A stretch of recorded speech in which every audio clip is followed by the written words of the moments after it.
So okay. So we're now recording, and I see there are about 25 participants. We're probably going to get a few more. We had, Polly said we had over 40 that had registered as of yesterday. So wonderful turnout because of our guest program. So welcome everyone. My name is Jack Glassman, chair of the Historic Resources Committee. It's about 2012 or so. I am also a historical architect with the National Park Service. Our regional office used to be called Northeast Region. It's now Region 1. And I'm proud to be part of our Historic Architecture, Conservation, and Engineering Center. It's called HACE, and we're a support center and pretty much, I think, unique and service-wide, together with that we have these resources, this tradition of kind of expertise in supporting the parks with HACE, as well as also the Olmsted Center for Landscape Preservation. So that's what I do. And again, welcome to all of you. I wish we could go around the room with introductions like we did, and maybe we'll do again when we meet live. So first of all, as I want to try to go to my next screen, I want to thank Gabe for last month for leading the meeting, for hosting, and for presenting. While Chris and I were enjoying a little wedding anniversary trip on Cape Cod, where we were glamping. We were staying in an Airstream trailer and had a blast doing that, and enjoyed the Shining Sea bike trail. So thanks, Gabe. Well, we got our little respite as COVID is wrapping up. So happy LGBT Pride Month. There's of course a ton of things going on. I'm not going to try to be a calendar for that, but there are a lot of things published, including like in today's Globe, 10 ways to celebrate Pride Month. I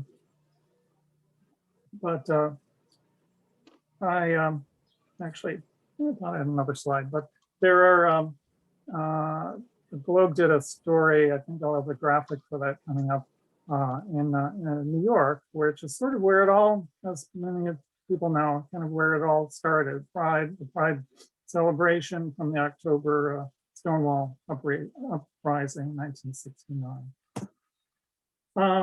Onto some current kind of events of note, things that I think you'll find interesting.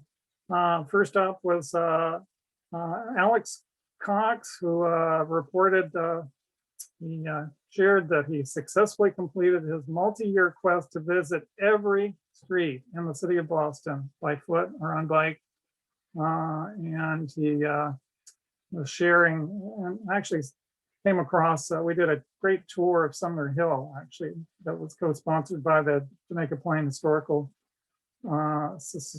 Society, and I think, and so he wrote a little article about his favorite streets in JP. So anyway, really kind of a cool accomplishment. And he's also in the Guinness Book of World Records for something like the fastest taking the public transportation, like fastest circuit of all the routes, something like that. But you could check out his at Transit Alex. So this was the New York, the slide I was referring to, just some of from the recent Globe article, some of the sites in Greenwich Village and elsewhere in New York.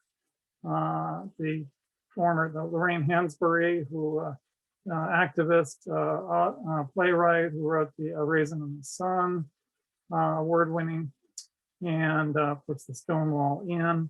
And then also closer to Boston, I thought it was sort of a shout out to Henry Wadsworth Longfellow Dana, who was grandson of the poet Longfellow. And as I understand it, really instrumental in the transfer and that sort of donation of the Longfellow House that was known as the Vassal Longfellow, Washington's headquarters house on Brattle Street, to the federal government. So anyway, lots of other activity. By the way, feel free, anyone, just to jump in if you have any commentary or thoughts about it. any of these or something to add or something to correct me or whatever, it doesn't just need to be me chatting away. And if there are also any other at the end, any other current events you'd think we should share, then pipe up as well. Okay. We're just talking before the meeting about the Robert Gould Shaw and Massachusetts 54th Memorial, Regiment Memorial there. And here's a shout out actually to an APT Northeast event coming up on Thursday. That's the Association for Preservation Technology Northeast chapter. That it's a webinar talk about the work that went into that. So you can register for that if you like. Don't shoot the messenger, but there actually are a ton of other things. There's a lot of choices for Thursday, June 17th, which is in the agenda. And if there's time, I can mention that as well. There's sessions, things going on. But the happy news is that it was after a $3 million project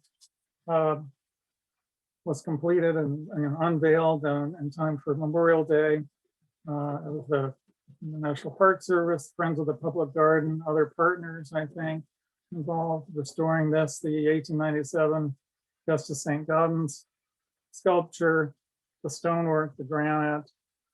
It's all a complicated puzzle piece there, as people know, that also involves historic trees that grow through it. I'm trying to move to the next. So, there we go. Harvard Square, the garage is up for Brunner Cott Architects, the developers, owners of Trinity Project Property Management. They are proposing a makeover, a vertical addition for this funky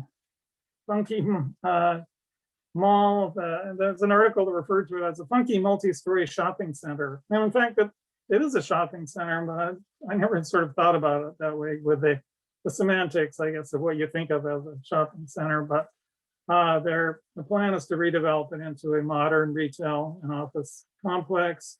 Many of us, I'm sure, have experienced it. Remember, the ramps and the escalators, and in fact, it was a parking garage before that, and before that, it was stables for horse-drawn trolleys in the late 1800s, and that conversion occurred in the 1970s, adding the escalators and so on. So it's a kind of an eclectic mix. I think that's where I bought my first stereo. I'm trying to remember if Tech Hi-Fi was there. Tech Hi-Fi was founded, I think, closer to a storefront, closer to MIT, but I think by that, in the 70s, I think that's what they were there. It's my memory of it. But anyway, a new vision for it. And one of the other benefits that they're talking about is opening up at the street level, Dunster Street, Mount Auburn, really activating with more glass. So shown here also a little sort of site plan, how it anchors the block. Also in Cambridge, news about the Ray Dome, the fiberglass, that you can see the dome on top of the Cecil and Ida Green building, IMK Tower. That was the tallest for a while, I guess, tallest building in Cambridge, certainly on the campus. So the golf ball there and the equipment, the dome was built in 1966. The radar, it was originally, where they developed, there were actually a pioneer, Pauline Austin, worked, her work led to modern weather radar systems with real-time tracking that we take for granted now. So and MIT, in the larger picture, certainly there were breakthroughs, the war effort too, during World War II, the radiation lab. But anyway, World War II era equipment, the 1966 dome, the plan was it was just going to be demolished. But it turned out there's a coalition. There's the Amateur Radio Society at MIT, which is over 100 years old. They've been using the equipment to bounce signals off of the moon and then to other places in the world, and they, among other projects. So it's a great thing for students. It's a great for the club, the society, and so it was going to cost a lot to do anything, and so this coalition raised $1.9 million to refurbish and to keep the equipment. Truth be told, I'm not clear exactly what that's going to mean in terms of the look with the dome.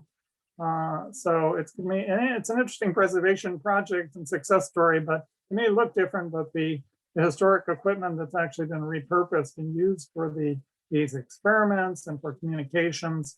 So that is going to be preserved. So it's on balance a preservation project.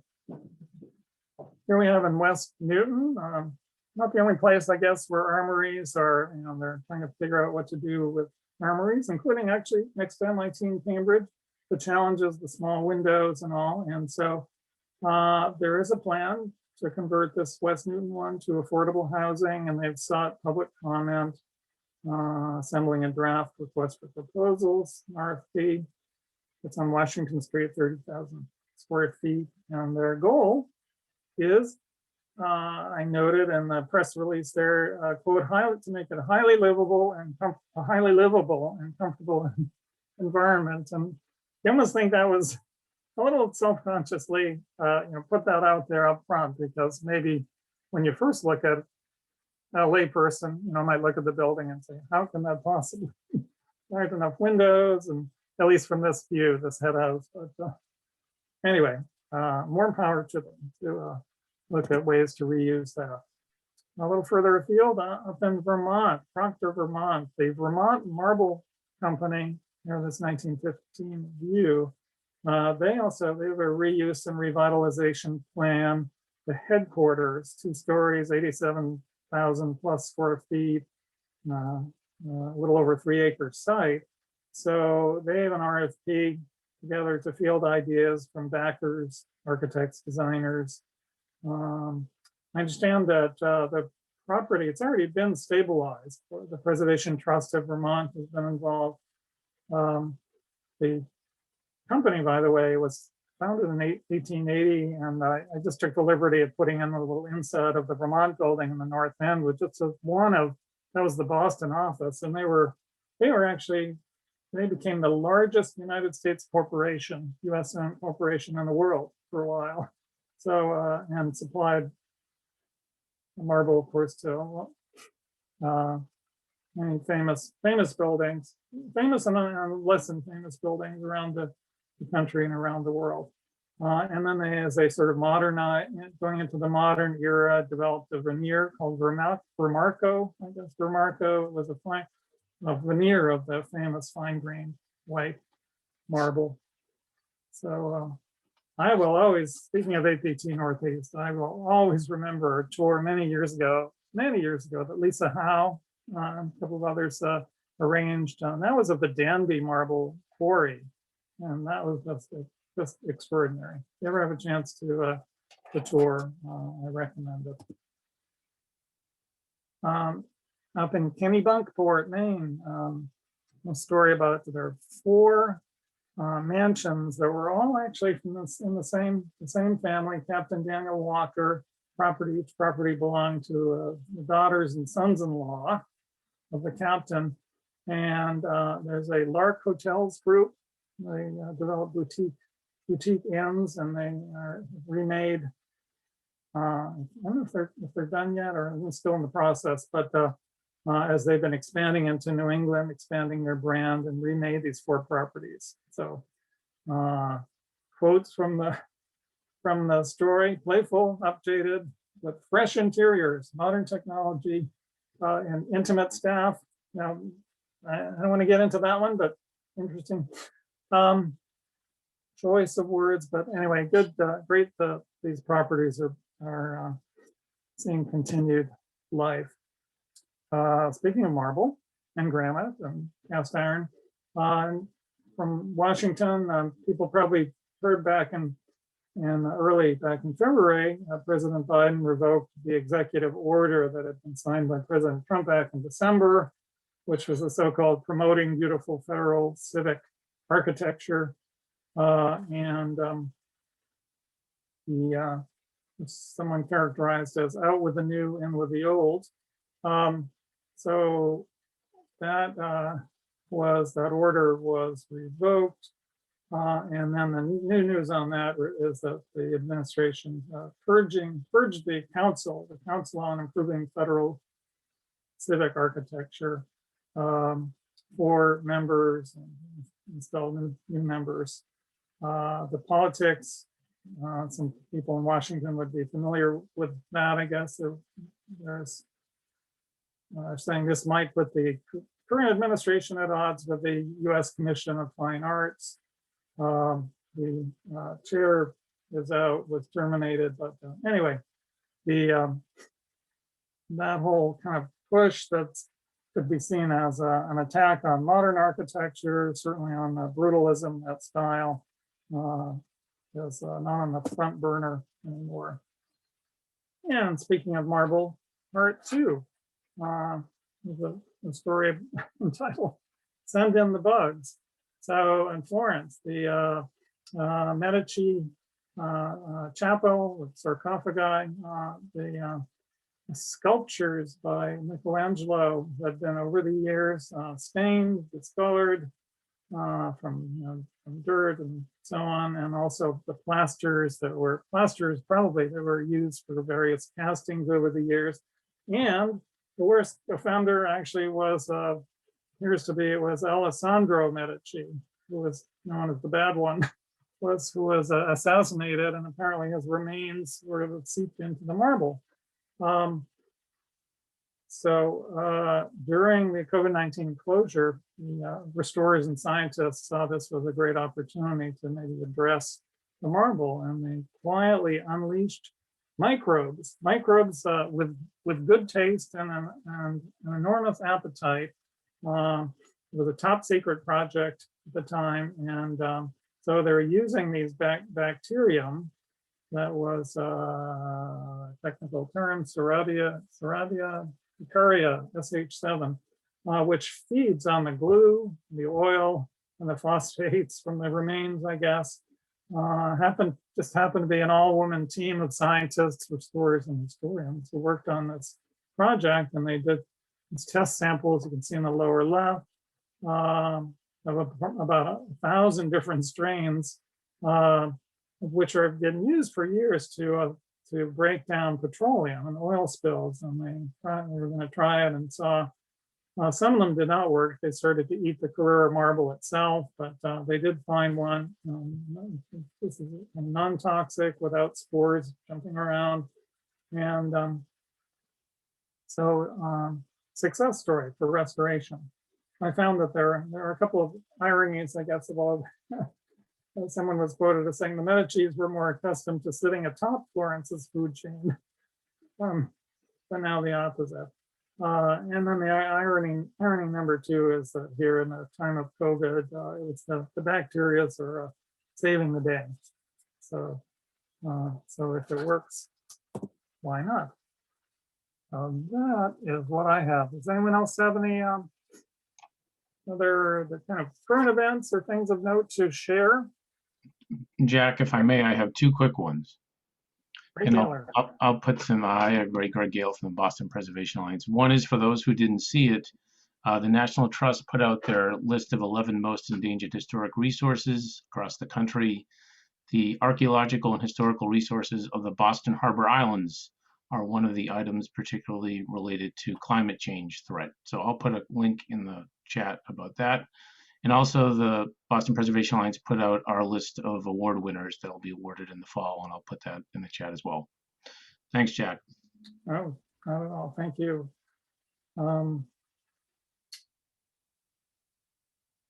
Yeah, it's just looking at my announcements. I'm sorry, yeah, I didn't have room for the Alliance, but we'll be moving forward. We'll definitely try to keep up with you guys. Doing great work. So for our feature event, really pleased to have Amy Lamb Woods here, PE. She's the Director of Technical Education for the International Masonry Institute, IMI, and Ken Lambert, who's the IMI Director of Industry Development and Technical Services, for to teach us about, to get into the weeds, which sometimes you have to do to get close to those masonry walls, and tell us about historic mortar replication and pointing. So thanks, guys, for this, and I'll turn it over to you. Thanks a lot, Jack. I appreciate it. There was some good background there, good local information. And I'll be very quick. I just have a few slides. My name is Ken Lambert. I am the regional director for IMI. We have a small office in Stoneham, so I am around. Amy will be giving this presentation today on historic mortar replication and pointing. Let's see here. Here we go. Obviously, this is all copyrighted material from IMI. One thing that IMI says is, build it better with us. Again, we empower you to deliver efficient, economical, and of course, beautiful masonry systems. If some of you don't know much about IMI, what we do: plan and spec review, detailing assistance, job site troubleshooting. I'm at job sites pretty regularly, especially now with COVID kind of settling down here. Continuing education, obviously what we're doing today, and then hands-on material workshops. That's in conjunction with all our training centers. So locally, that's at in Boston, but we have our national training center down in Bowie, Maryland. If any of you have not gone on the imiweb.org site, please go to that. And one of the best features of what IMI offers, I think, is the masonry detailing series. We have hundreds of details, best practices across different materials and crafts. These are mostly done in SketchUp. They're isometric, they're zoomable. You can go under, below, left, right, and all that, with all call outs of the different components and layers. So I would definitely just point that out. And just very quickly, locally, IMI is affiliated with the IUBAC, the Bricklayer and Allied Craftworkers Union, and we're fully funded by them. So all the services that we offer to architects, designers, engineers, those are free services when we do drawing and spec reviews, detail reviews. Locally, BAC, Local 3, so over 3,400 craft workers. And again, as you see there, 318 mason contractors and a lot of tile and terrazzo contractors as well. That is part of our scopes of work. So that's all that I was looking to share. And at that point, I want to send it over to Amy Woods, please. Yeah, thank you, Ken. Thank you, Jack, for having us as well. We really appreciate it. All right, let's see if I can do this successfully.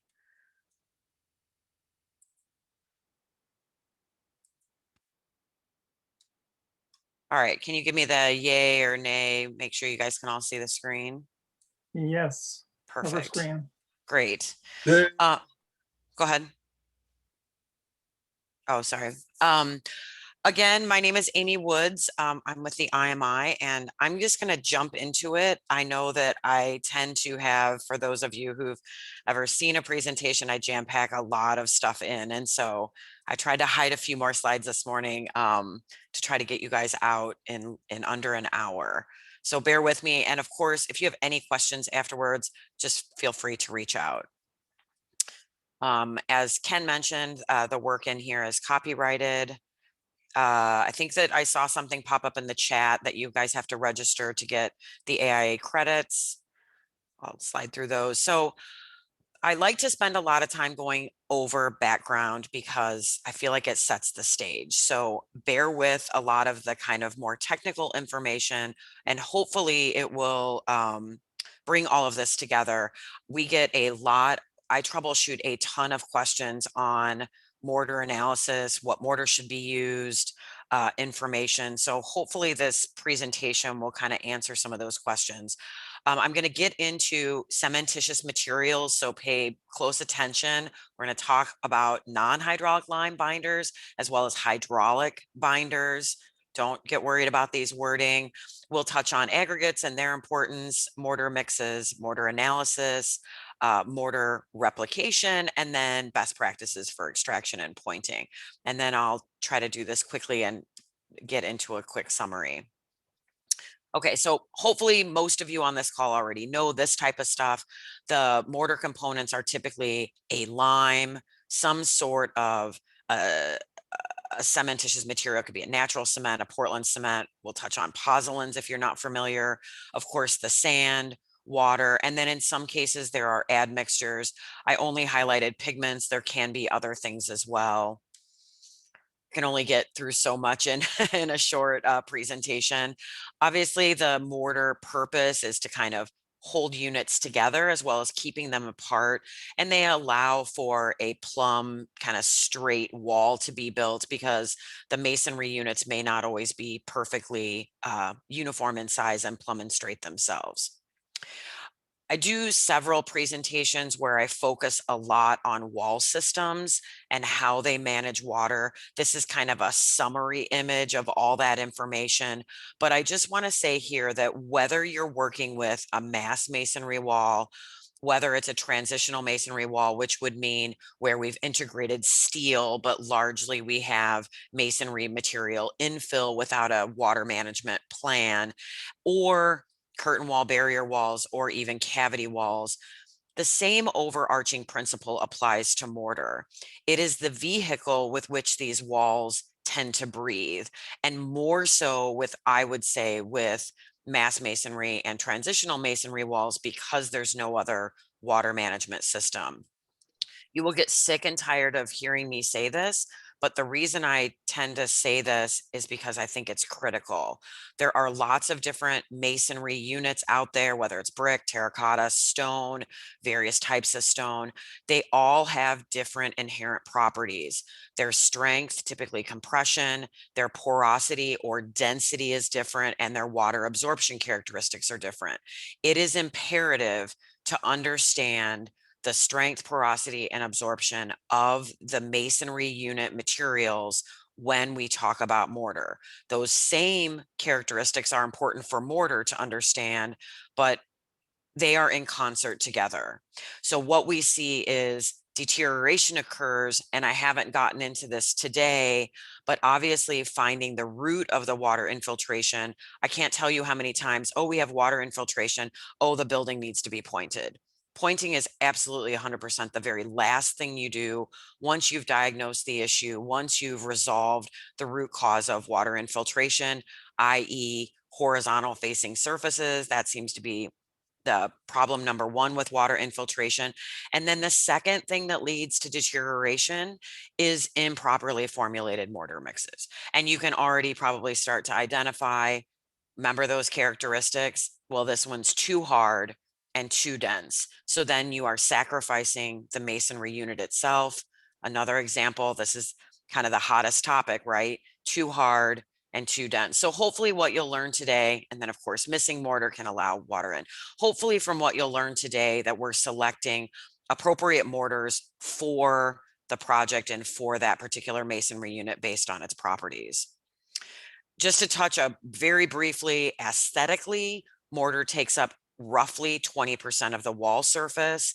Obviously, this is an example of where a too light of a mortar came in. No way the original designer said, I want these really stark white mortar joints. So making sure that you pick the correct color for the mortar as well.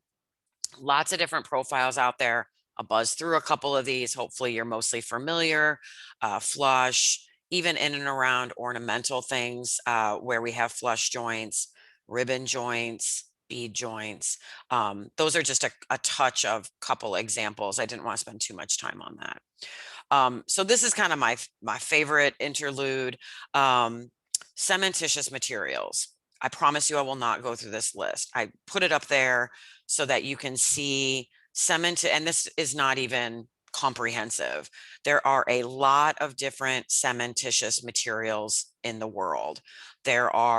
We kind of started along the lime route. We move into other types of cementitious materials. I'll explain on the pozzolan front.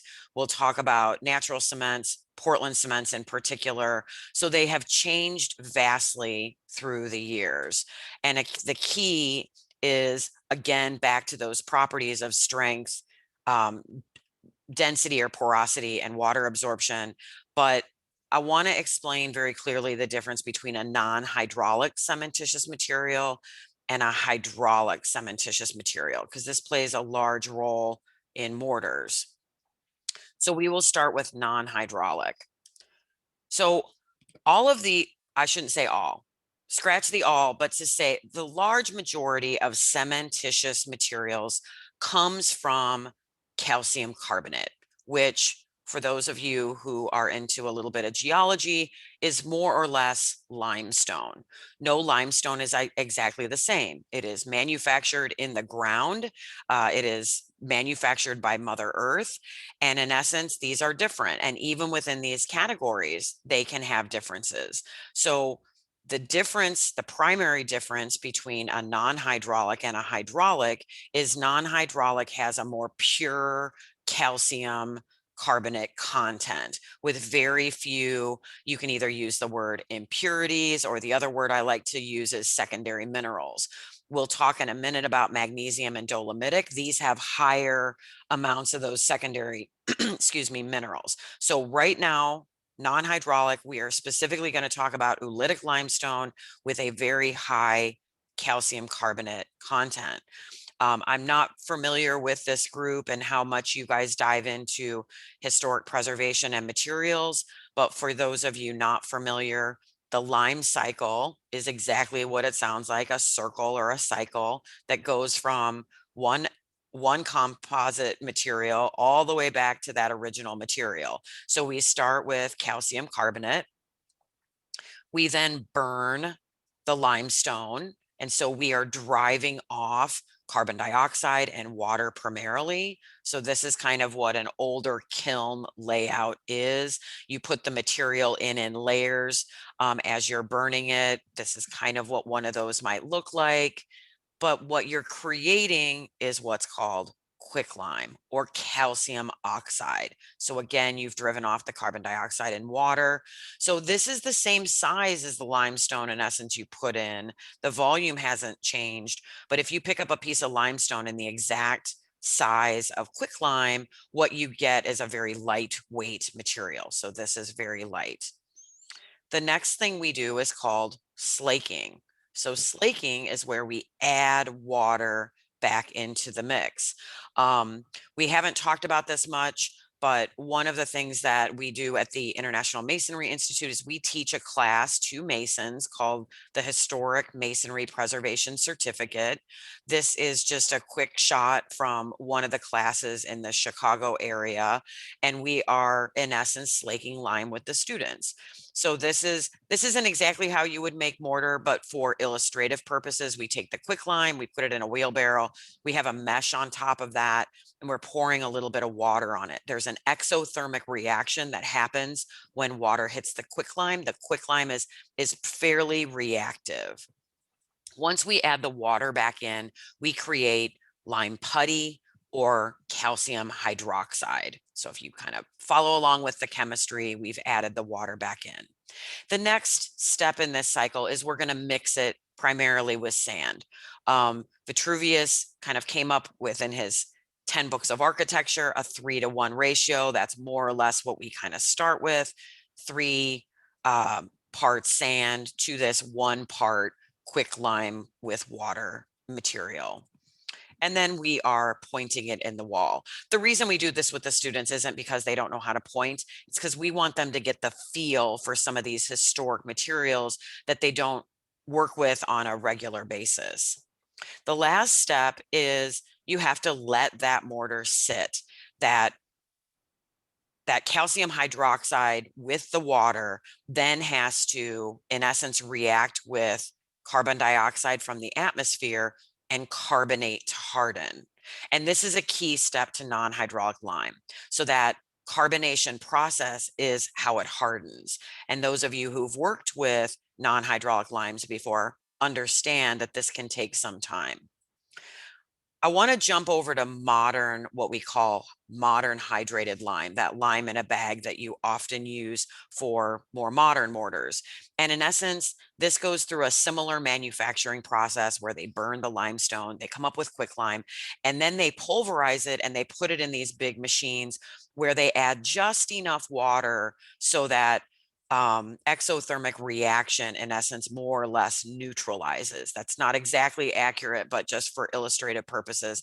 So when you get a bag of lime that's called hydrated lime, that means that they've added steam or misting to pulverized quicklime to kind of try to neutralize it. So this bag of lime that you get isn't super reactive. Okay, so that's non-hydraulic. Now we're going to jump to hydraulic. So what does hydraulic mean?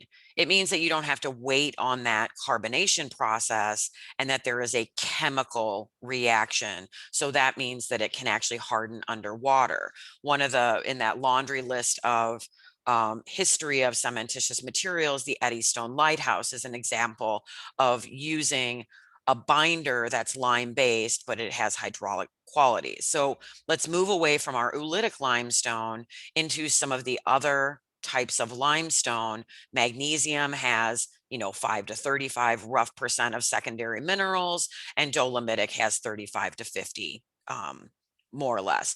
Those secondary minerals or impurities are what assists the non-hydraulic characteristics of calcium carbonate to be hydraulic.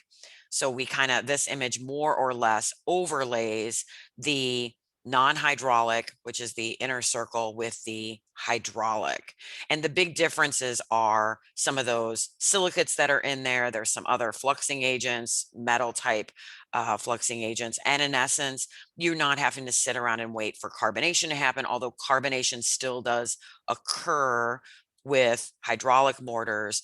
It primarily does its initial set and hardening based on hydraulic set with water. So some other types of cementitious materials that have hydraulic properties, maybe you've heard of natural hydraulic lime. Again, these are designated on the bags by 2, 3, 5, 3.5, and 5. Those generally correlate to strength. One thing to note is, again, all of these rock formations of limestone are not uniform. There's different amounts of those secondary minerals. So these aren't man manipulated in the sense that we're going to take some of these other materials and add to them.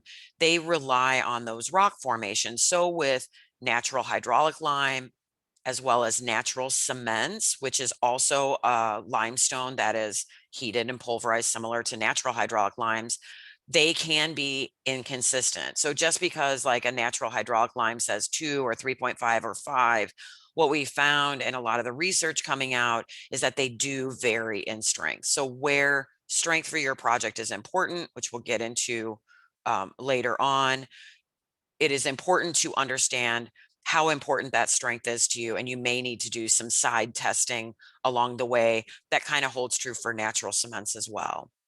So the other way to get hydraulic properties is by adding what we call pozzolans to the non-hydraulic lime mixture.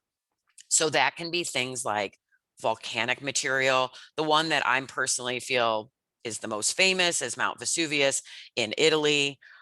Fired clay, remember that's silica. And so in essence, you're creating those secondary minerals or those impurities separately and adding them to the mix. So we sometimes call a pozzolan mix kind of a man-made or person-made, I should be better than that, a person-made, human-made mixture that has the hydraulic properties in affiliation with that non-hydraulic lime, as an example. I did a tour in Italy with a preservation group. You guys mentioned APT earlier, a couple years ago, and we got a little bit behind the scenes. This is the Roman Forum, which is right next to the Colosseum. They're doing a lot of seismic upgrades, which means they're rebuilding some of the walls, and they're doing this by using mortars that follow along more traditionally. So it's limes or local limes and brick dust and pozzolans, which is primarily from Mount Vesuvius. So just to kind of lay the land before we get into Portland cement. Obviously, Portland cement is another human-made material. In essence, we are selecting the materials that get combined to produce this. And so there are 1824 is when this is patented in England to start out. We don't patent it here in the United States until 1870. So keep those dates in mind when you're working on some of these buildings, especially if you're working on buildings that are from the early or mid 1800s, or even a little bit later, like closer to 1870s. In the United States, we certainly imported Portland cement from other countries, primarily England, France, I think Germany, and that's about it early on. We do find Portland cements here in the United States, but it's often something else, possibly a natural cement or possibly some form of lime plus pozzolan. So, or just a non-hydraulic lime. So keep those dates in consideration when you're working on your projects. Once we get to the turn of the century, meaning turn of the 20th century, we do start to see a little bit more Portland cement. Just to kind of talk about Portland cement and the manufacturer, not all Portland cement is the same. Not all rocks are the same. Not all Portland cement is the same. So early on, and this is from the Sailor in the Lehigh Valley, just like I showed you the manufacturing of Quicklime, Portland cement also had a vertical. And if you look at most of our masonry materials, we all start with a manufacturing process that's vertical, which means the materials go in, you're heating it in the kiln, which means there's some inconsistencies. The temperature of the kiln is not super high. It's not till we really move into a horizontal kiln that we get higher temperatures, we get more uniformity in these materials. And so that's why pre 1900, I think it was 1907 or 1908 that Thomas Edison patented 100, I can't remember the length, I'm sorry, of the initial horizontal kilns. But this is where we start to see consistency in Portland cement. So if you're working on a building that ranges, say, between 1870 and 1910, we'll call it, keep in mind you probably have a more rudimentary Portland cement. After that, we start to have more refined Portland cement. And then, of course, later, meaning 40s, 50s, 60s, we refine that process even more. And this is a more modern, longer, we get into the 150-foot plus range, we get larger, faster, hotter. So let's look at the Portland cement manufacturer. I should have just titled this Portland Cement Manufacturing Presentation, because a lot of the information really is helpful to understand some of these basics about the materials that go into mortar. So there's very big differences. Now, I'm not talking about vertical kilns here. This is just the early mid-century kilns versus what I'm going to call a modern kiln. So you get the raw materials. Let's see if I can use my pointer. Oh, I don't know about all that. So you've got the limestone, right? We're human adding clays and sands to this mix. We're sorting it and it lands in this kiln. We heat it to pretty high temperatures and then we cool it down. We turn this into what's called clinker out of the kiln. We cool that clinker down by quenching and then we pulverize it and we toss some gypsum in it. If you just used pulverized clinker and added water to it, it would hydrate so quickly it would not be workable. So we figured that out a long time ago. So we add gypsum to that mix. So two key things that are really, really critical to understand between early Portland cement and modern Portland cement. We grind, as about 20 plus or minus years ago, we started grinding those cement particles down to smaller sizes. We also cranked up the temperature in the kiln. Why? Because we want more production, faster, quicker setting concrete. So let's look at those two main characteristics. If you go back to dig into Chem 101 in your heads, I know you guys all loved high school chemistry, but if we take a large particle size and add water to it versus a bunch of smaller particle size and added water to it, this is much denser and the particles react quicker. So if you just take the fact that modern cements are ground finer and smaller, you already know that if you're dealing with an early mortar, and this also holds true for concrete, you can't just use the proportion of a modern Portland cement in the same proportions as the older ones because those grain sizes are larger. It's one of my favorite images. This is what clinker looks like on the left. If you haven't seen clinker, they look like their own little rocks that we've created and quenched out of the kiln. And a couple key things, I won't dive into all of the chemistry that's going on here, but remember when I said secondary minerals or impurities, those secondary minerals and impurities also have ferrous materials in them. The large part of cement chemistry is calcium and silicates, and that's mostly colorless, but it's those irons and ferrous materials that work their way into those rocks or that we human add to the mix that actually contribute to the color. So I want to talk about kind of kiln temperature. So across the bottom is temperature in kelvins, I should mention. And if we look at those early kilns, early part of the 20th century, we're in this temperature range, roughly plus or minus. And so you can see by this phase diagram, and you don't even have to know what all this means, but I'm going to ask you to remember the words B light and A light. These are your words of the day. B light is the older version. And in essence, this is the phase that's created during this temperature. If we heat that up more, 1450, and these are degrees Celsius, I should clarify, and we're probably up into the 1500 range by now, if not greater, you get consistency A light. So, and lime is over here, right? More carbonates. So we can know this information and have a better idea how to analyze the different cements. And we'll talk about that and show examples of that shortly. So cementitious materials come in a wide range of colors. And the reason I point this out is there's different types, there's different raw materials that go into it. It all comes out of the kiln and you get different colors.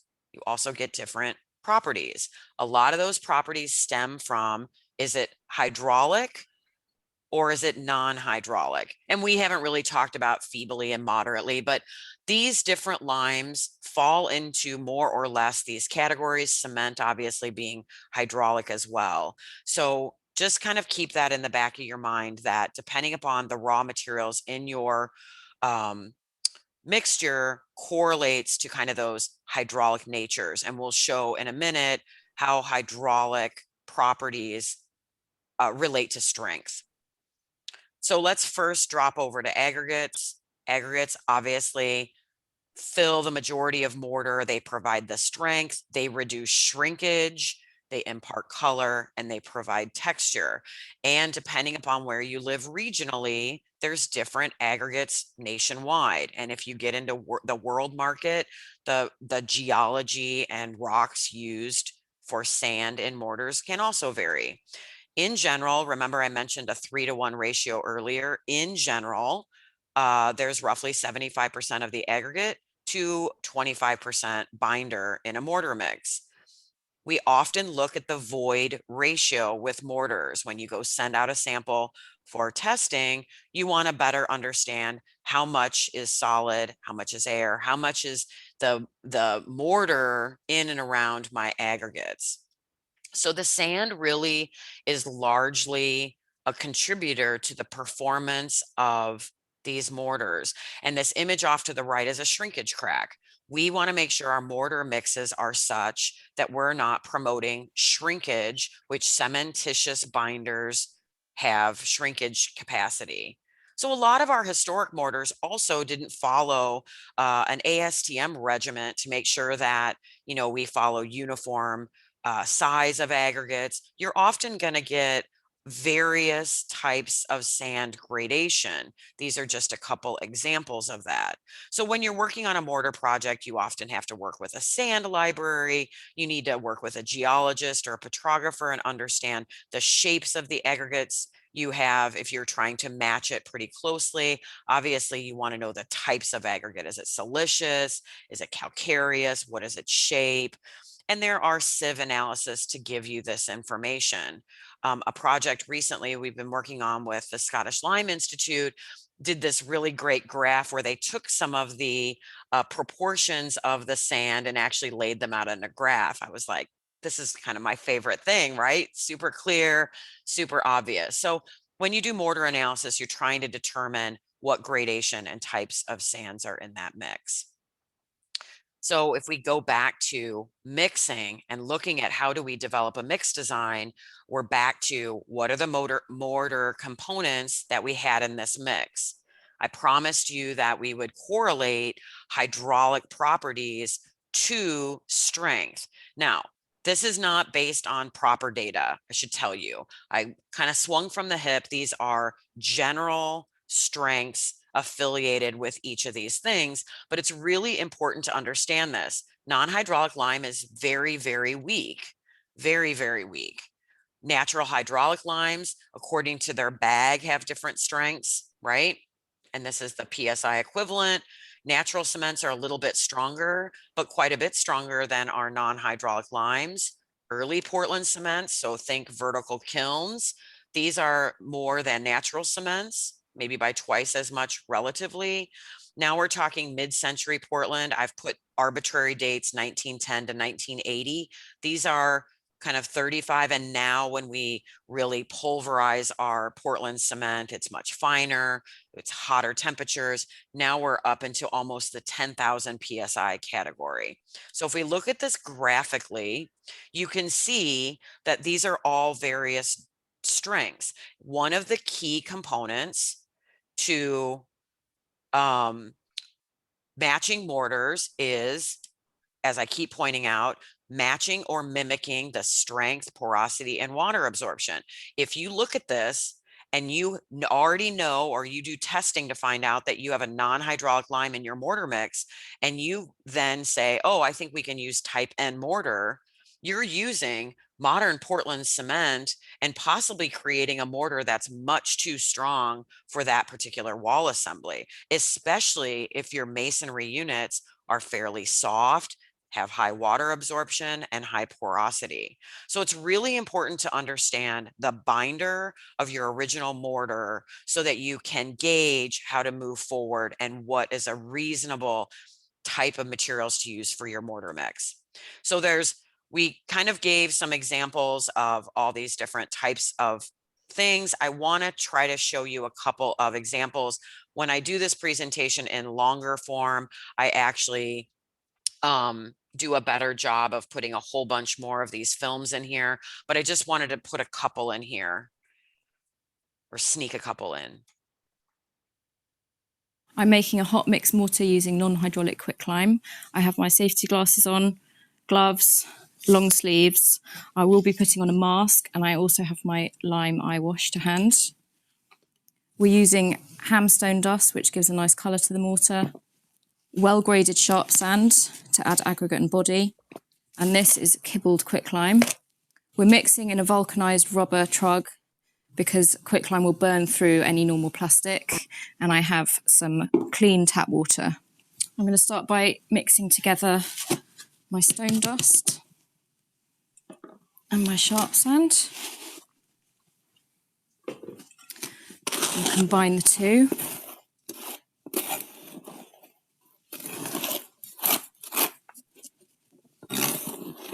Then I will make a small well in the centre, into which I will put my lime.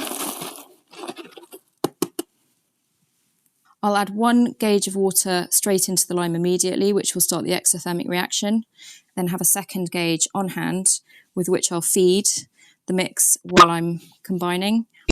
I'll keep mixing for about 20 to 30 minutes.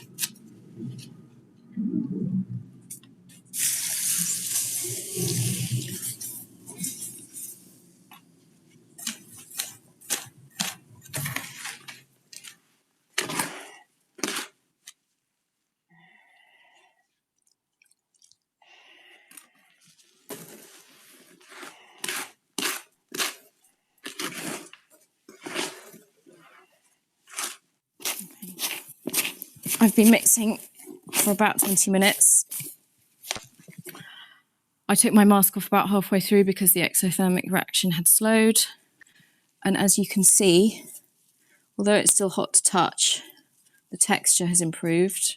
It's really sticky, tenacious, quite fluffy. And the kibble has reduced in size considerably. That's really important because if you have large pieces of kibble left in your pointing, it can absorb moisture, keep expanding, and your pointing will fail.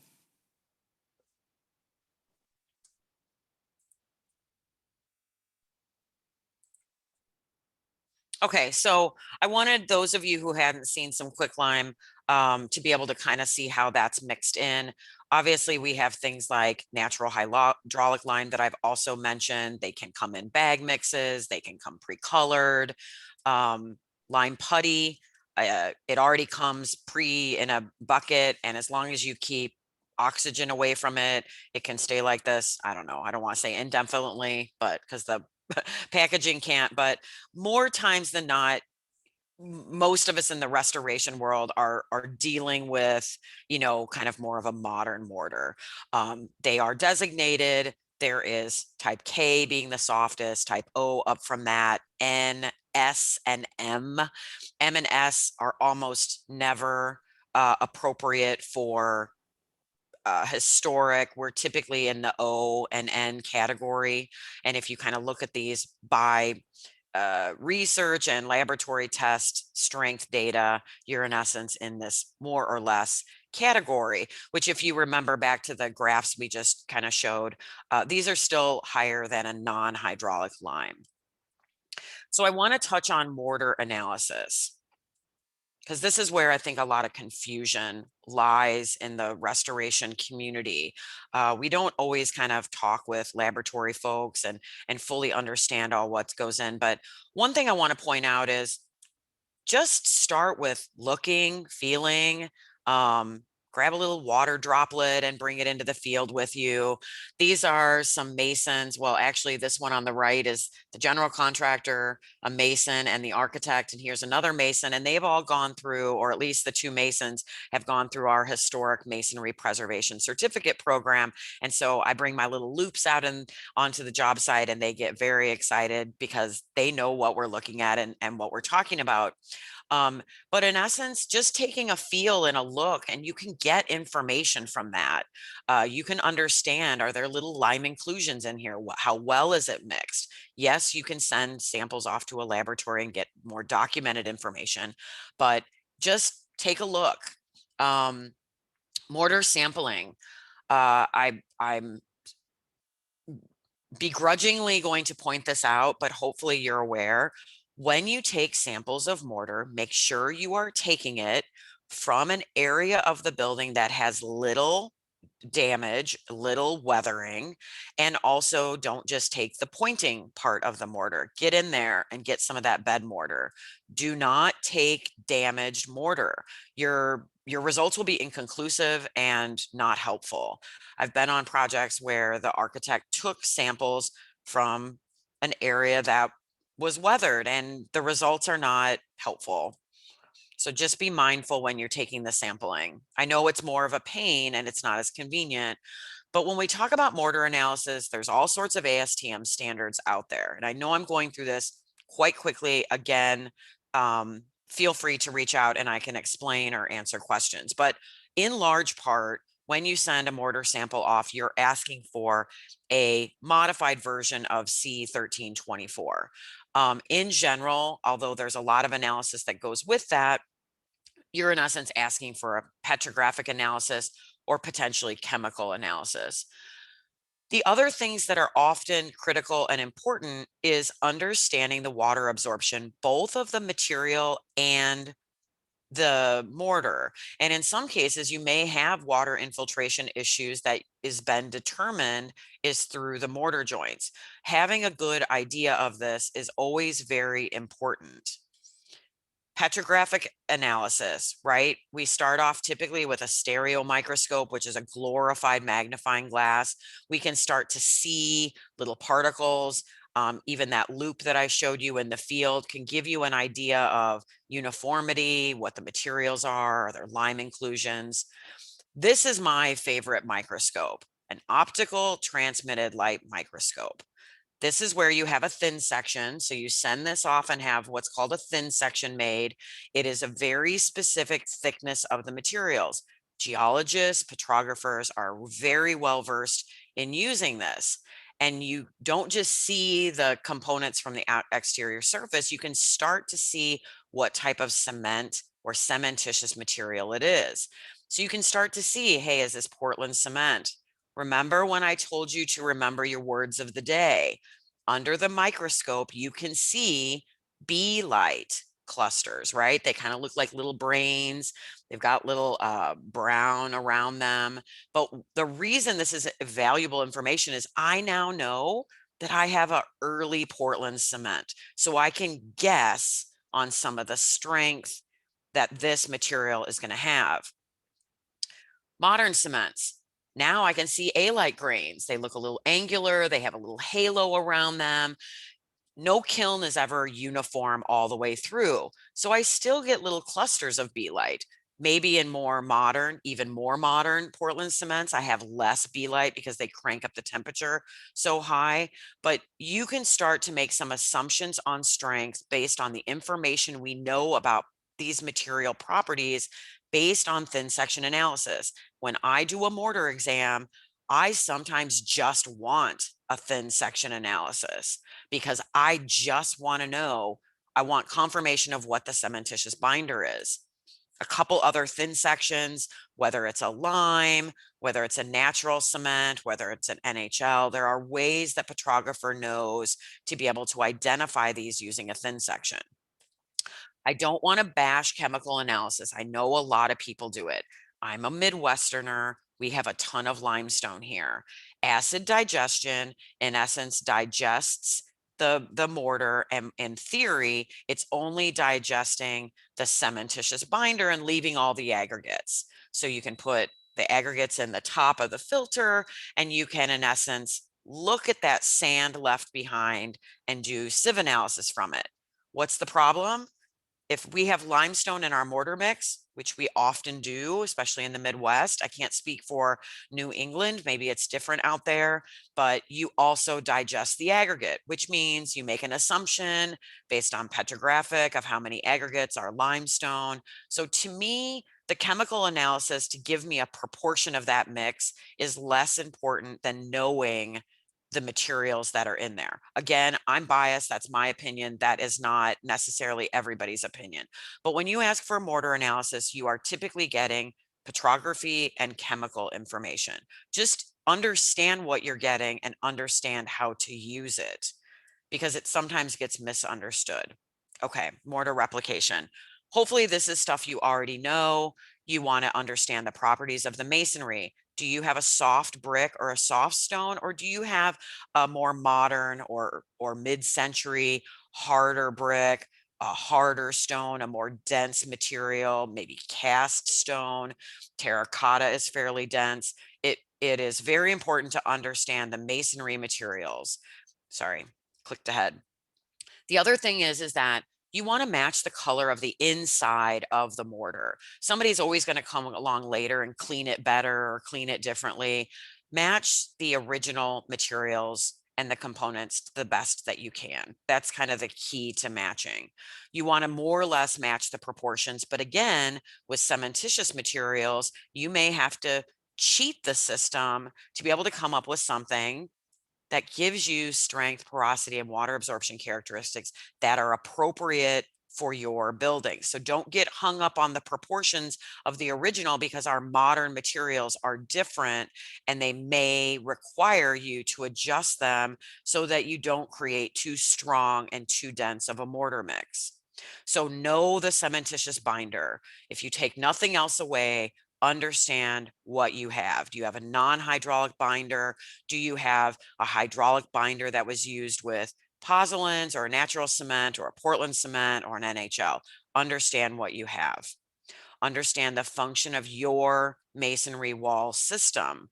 And then the big key is do not create a mortar for pointing that is stronger and more dense than the original. Make sure that you get a similar breathability, because remember, the mortar joints are the avenue for your wall to breathe. I just wanted to put a big caution out there for admixtures. I'm not a fan, especially of polymer ones, but be very careful. Proceed with caution. This may change the durability, it may change the breathability, and it may trap moisture in the wall if you use these. So be very mindful of that.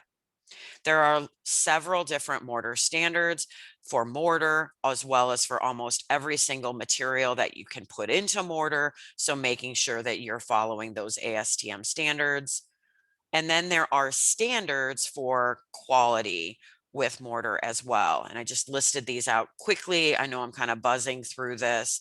Again, these are helpful when you're trying to understand them. C1713 in particular, I like this standard. It's often misused, but in essence, you take the original and you're testing for vaporability, porosity, compression strength, and then you test your new mix and you compare them side by side. It's not a data point, but it's more or less a comparative test.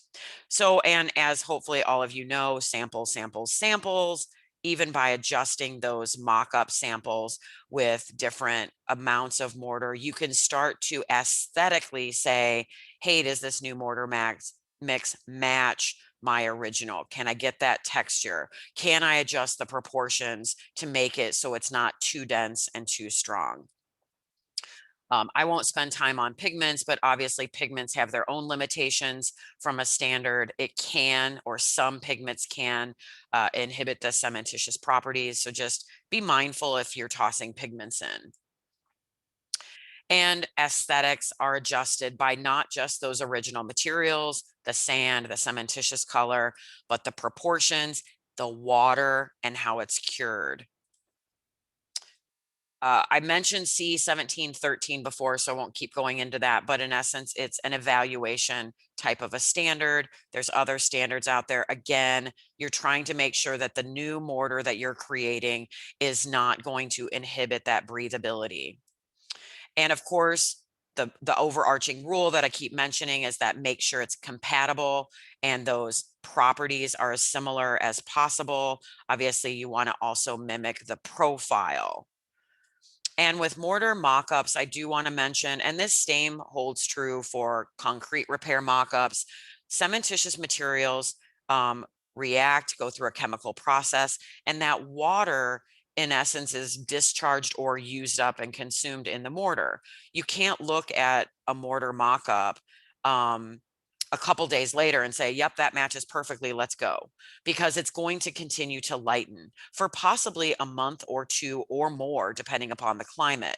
Again, the mortar samples that you get from your material manufacturers are cured differently. You know, they have either a plastic or metal little surround. So you need to do it in the field, because that masonry unit and those properties of strength, porosity, water absorption are going to affect the curing and curing rate of your mortar. So again, put those mock-ups in there, put them in your specification to not look at them any before 3 weeks. I don't look for a month, and I always assume they're going to continue to lighten. So don't pick something at that time period if matching is really critical, because it will continue to lighten. Hopefully I made that point. And then you can do post mock-up installation evaluation to make sure, especially if you've had issues with water infiltration, that maybe your mortar joint is acting correctly. There's several different tests out there for post evaluation. And again, just to drive home the point, if you use a mortar that's too hard and too dense and too strong, it can trap moisture in your wall system, and it can cause inadvertent damage that I know none of us want. So I know that we only have a few minutes left, so I will go through this section even quicker. But obviously, safety equipment, silica dust is a huge issue, making sure that you're using proper protective equipment, grinding out the joints in a protective way. Don't damage the masonry unit. You're cutting in using, good practices and best practices. We don't want to cut off or shave our brick or terracotta or our stone. We want to make sure that we're protecting them, especially terracotta and brick, because we, in essence, remove the fire skin that's protecting them. So do these in a manner that is not invasive. We generally have hand tools and mechanical tools that are suitable. We want to get back. We often say 3/4 of an inch or to sound material. We obviously don't want to chip into the material. Here's a couple examples of chipping in the field using hand tools. Access is always often an issue, so making sure you do mock-ups using access, because it's more difficult than just standing on grade, possibly swing stages. When we put the mortar back, there's good reason for doing it in lifts and layers, especially if it's non-hydraulic limes. We want to make sure that we give the opportunity for carbon dioxide to get in there so that you can promote carbonation and setting. Again, I know for a long time we pretty much put 3 lifts in everything. They do vary per type of mortar and the kind of cementitious material. Placing it using different tools. Couple more examples of placing it. Again, mock-ups are very critical and important. You don't want shrinkage cracking. The profiles can be accommodated by a wide variety of tools, digging on your building to find out what profile was actually there and what you're going to go back with. And then finishing, especially if you're doing partial pointing, where you can see this sliver on the left right here, has a different aesthetic than this older weathered look. One little trick that we often use is the fancy churn brush. It's a very stiff brush. And in essence, during initial set, like a day later or something like that, with some of these lime-based mortars, you beat the surface. And what that does is, in essence, it illustrates the aggregates a little bit closer to the surface, and you, in essence, remove some of that the cement paste on the top surface. I know sorry, can't get this moving. I'm not sure what's happening here, so I'm just going to keep moving along.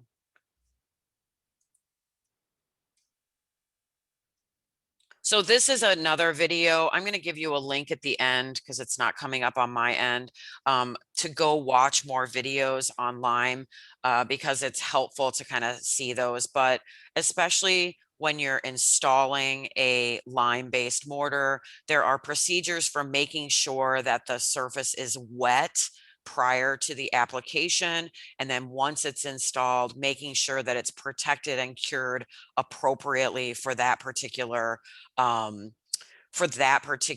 type of masonry unit and that particular kind of mortar.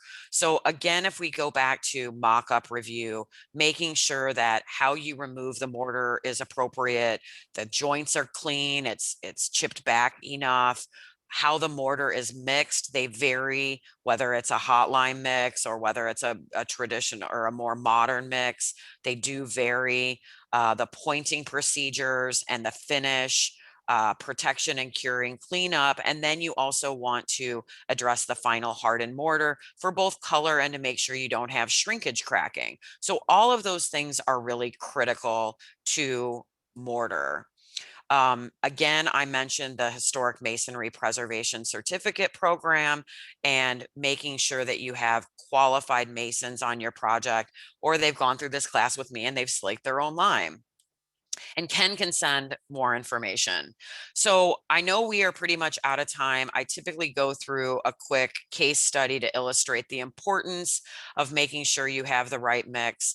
And there are mistakes along the way. We do want to make sure that we're matching the original, both aesthetically, taking samples not from the chimney at the easy place. They took this particular project, they took mortar samples. I looked at the mortar report, and sure enough, A-light. Remember that A-light? There's no way this is a 1870s mortar if it has A-light in it. So they took wrong mortar from the wrong part, which means they then developed a mortar mix completely inappropriate for this very soft Joliet limestone. They didn't match the strength, they didn't match the porosity, and there's all sorts of damage. So your takeaway is all these material characteristics are very important, both for the masonry units and the mortar, and your goal is to match the masonry system. So evaluate what you have, understand the cementitious material that you have, develop a new mix design that's appropriate both for your masonry material and existing mortar, and then doing mock-ups and use qualified masons for the job.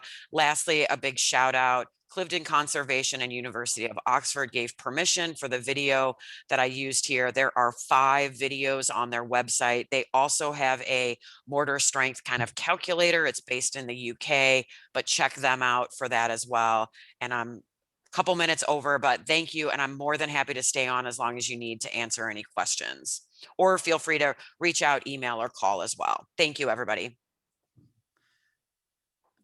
Thanks a lot, Amy. I appreciate it. And I mean, I'll certainly turn it over to Jack as well, but just in 1 second, we had one question, and then Jack, I know you had a comment, and you can speak for yourself, I'm sure, on that. I Yeah, saw it no, in go the chat, ahead.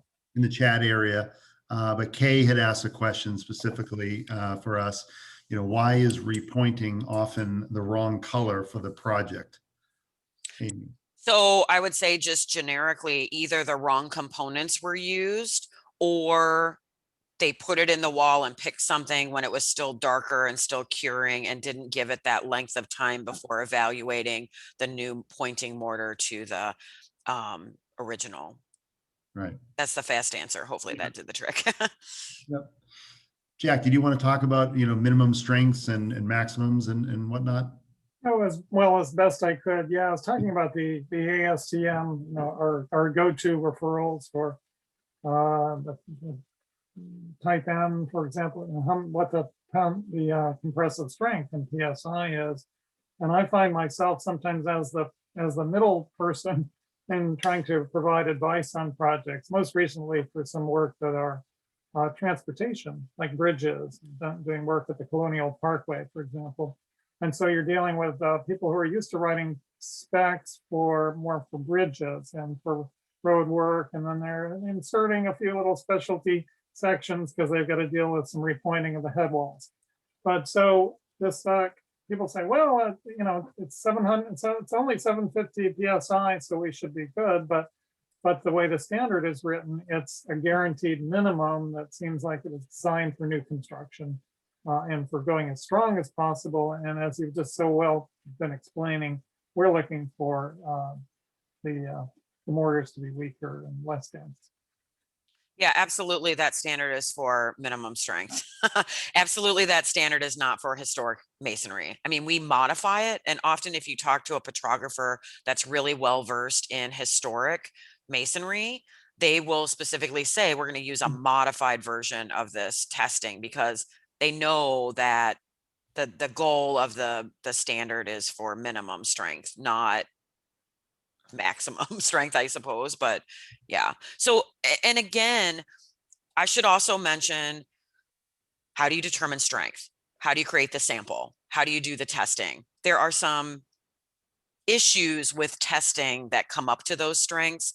Just use them as kind of a generic baseline. Those are not a perfect example of what the actual strength is. You really want to understand the strength of an assembly. You do in situ, like flat jack testing of the wall assembly, and you make assumptions based on that. So again, I tend to look at strength more grassroots or more holistically, just so that I'm not creating a dense mortar. And again, I adjust proportions, not always to match the original, but to be appropriate to create that porosity and breathability and lower strength.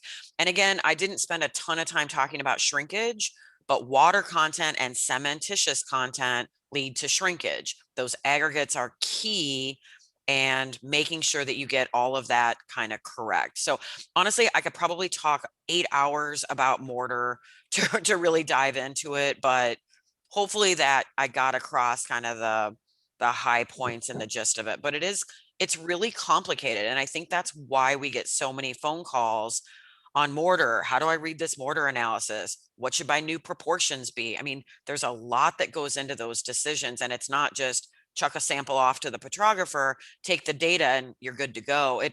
It's more than that, and it is complicated. No, thanks, Amy. And I know, Jack, it's your forum here, so I'll kind of turn it over to you. I know we're going to maybe run out of time. You may have some closing statements. So Yeah. there's a Well, I couple. think we're, yeah. No, let's not feel too rushed. I mean, Okay. I think it's fine if people do have to go, they'll Right. jump off, but Okay. it's all really good stuff. So let's. Sure.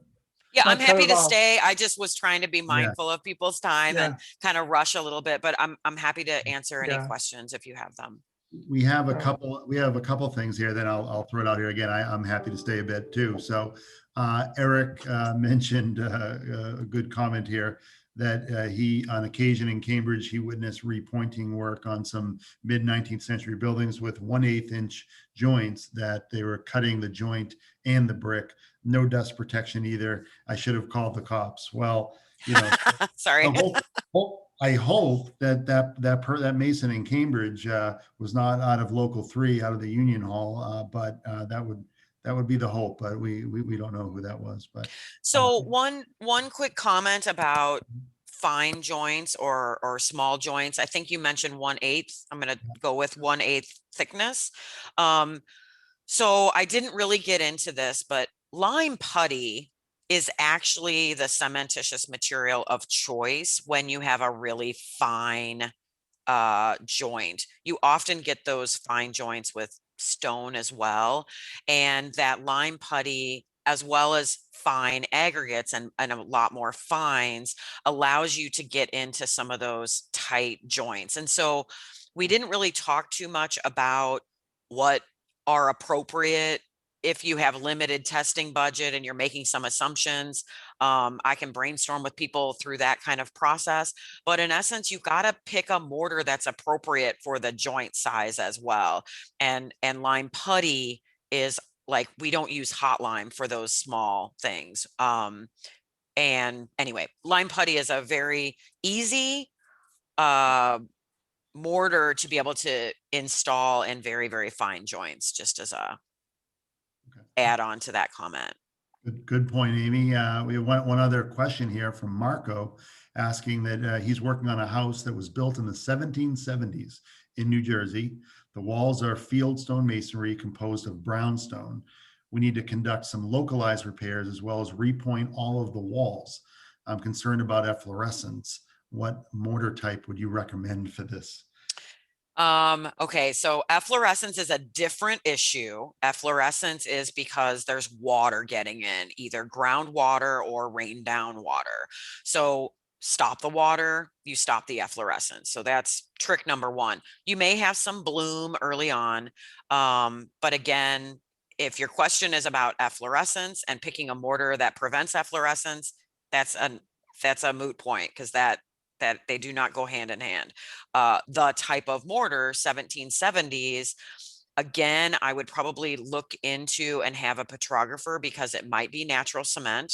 We used a lot of natural cement in the 1700s here. Like, I think the entire Erie Canal is natural cement, and I am not an East Coasterner. I don't know if that's the right way. I'm sure that that's not the right way. A New Englander or anything. So I don't necessarily know how much of those products were used out that direction, but it is possible that doing a quick test, and again, I love sending a sample out and saying, just get me a thin section and tell me the cementitious component, or maybe tell me a little bit about the aggregates. Like, a very limited lab testing is possible to still make some good assumptions. And then I would find out what that binder is originally, and then work on trying to create a pointing program that's similar. Now, if it's 1700s, I'm not sure if this is the very first time in its history that it's ever been pointed, but my guess is no. So you may want to just make sure you're picking it. But my guess is that it's either it potentially could be a non-hydraulic lime mix, could be a non-hydraulic mixed with some pozzolans, or it could be maybe a natural cement. Natural hydraulic limes don't come on the market till a little bit later, but anyway, that's my 2 cents on that one without really knowing anything. That's just a guess. Thanks. Yeah. And Marco, you can Yep. reach out to Amy or I further on that if you want. So Yeah. thank you. Jack? Yeah, I think the emphasis that efflorescence really, it's really not bad. I mean, it's a temporary, it's mostly a visual thing that can be brushed off or washed off, and doesn't require the serious chemicals. So Yeah. no, it's just So another thing with efflorescence removal, if you use water to remove efflorescence, all you're doing is dissolving those salts and putting them right back in the wall. So okay. one of the big things is to brush off the efflorescence, or using vacuum type technology, or poultices that pulls things out of the wall, because efflorescence is a salt, right? Somewhere along the way there's a salt in there, and it's a natural, it's in the aggregates we use, it's in the cementitious materials we use, it's in the materials. It's just when you add a chemical, and most chemicals, not all, I'm not going to give you a whole masonry cleaning exercise right now, but they're acid based, which is in essence a salt. That salt, if you're using it, goes directly back in the masonry wall. If you haven't dealt with the water or the moisture content, so come right back out. So you can keep doing that exercise over and over again. And please don't clean it with a chemical and then slap a silane sealer on it. Like, that's the death of the wall. You just killed it. You broke the wall and gave it cancer. So anyway, just my 2 cents on efflorescence. Use dry methods to remove it. Try to get at the water source and remove the water source, and you typically clean up the efflorescence issue. Thanks for correcting me and clarifying on that. Claire, I didn't feel it. I didn't want to correct you. I was just trying to No, add no, more it was- information for you. No, it was good. Dry brush as a first step. Yeah. No, I was just going to say about natural cements. They definitely were used out here, especially on coastal fortifications, used in the mortars as well as in poured plates, the fortification structures. So Yeah, well into the 1890s era. Just going to mention that, by the way, the BSA Codes Committee, they're having featuring Sarah Wormiel, who's a longtime member of this committee, as the featured guest speaker next month at the July meeting, BSA Codes Committee. You can follow that. Sarah is a scholar, a historic preservation consultant, and an internationally recognized expert in construction history, history of construction technology. And I think she's on this meeting, maybe. All right. I don't know if there are any other in the chat. I guess I don't see anything new. I'm glad you mentioned the so-called butter joints. I've dealt with a project with the really tight joints. It was interesting to learn about the fines, as you mentioned.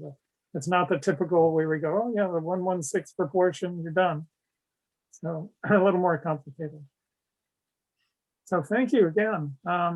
Yeah, our pleasure. Thank you for having us. I really love this topic. And like I said, if anyone has questions or even just wants to chit chat mortar, you can reach out anytime. Hey, Jack, thanks to Amy and Ken. I've had the pleasure of watching a fairly large number of the lectures that Amy and Ken have put on. The Brick Institute has, I don't know, how many, Amy, have you done? I have a very long laundry list. So I recommend that everybody just check out their webpage and look for their presentations. They are so full of good information. I've done a lot of buildings over the years, but this has been like a new revelation. So take every advantage of it. Amy's presentations are, I mean, they're eye-wateringly good. So take advantage of that. Great, thank you. That was very kind of you. Appreciate it. All right. Terrific. Well, thanks again. So I was just going to share just a few announcements. It's actually just looking at hopefully people did get or downloaded the agenda, meeting agenda. I did include on page 2 actually another description of that upcoming EPT Northeast virtual event. Got my product placement here in my APT water bottle.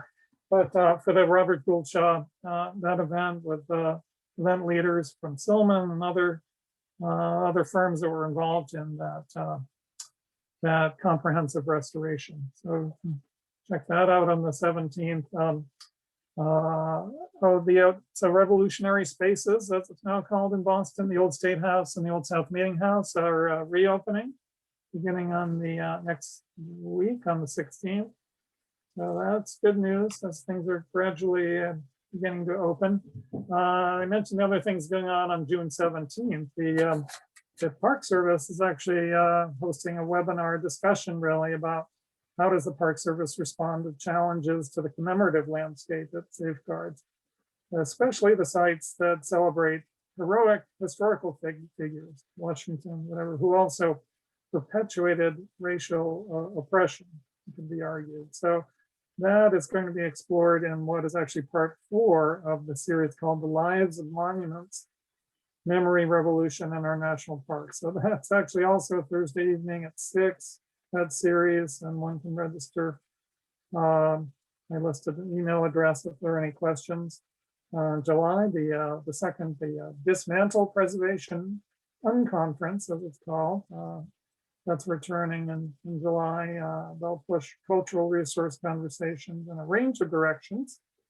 And preservation, finally on my list, Preservation Massachusetts is seeking ideas for sessions, tours, and presenters for the annual Massachusetts Historic Preservation Conference. And that's going to be mid-September, 23rd and 24th.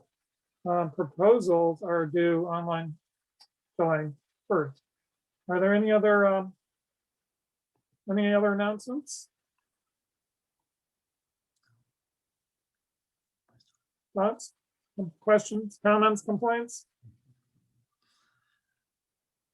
No, thank you very much, Jack. It was great. And hopefully I'll have a chance to chat with some of you individually at some point around these parts. And thanks, Amy, for making the time for this. So good job. Thank you both. I know we set this up months ago. And so in anticipation, it was great and even better than I expected. It was a good turnout. So thanks also to all the participants. We're following along. So next month, by the way, we're scheduled for, hopefully this one had been pushed off, postponed, but we'll be on with David Riccio from John Canning Studios. We'll be talking about a project at MIT, the Baker Library, maybe some other projects around that same area, Building 10, that they had done a few years back. So that's for our July meeting on the 8th. So thanks again, everyone. Have a great day. Bye.